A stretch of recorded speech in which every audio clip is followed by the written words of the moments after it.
You are looking at Julian's pronunciation guide, where we look at how to pronounce better some of the most mispronounced words in the world, like this other curious word. But how do you say what you're looking for today?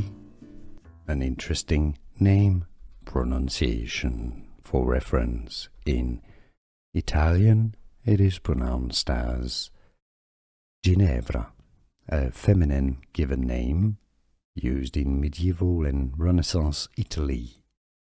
Now in English, it is usually pronounced as Ginevra, Ginevra. Some may say it as Ginevra, but generally, since it's from Italian originally, Ginevra.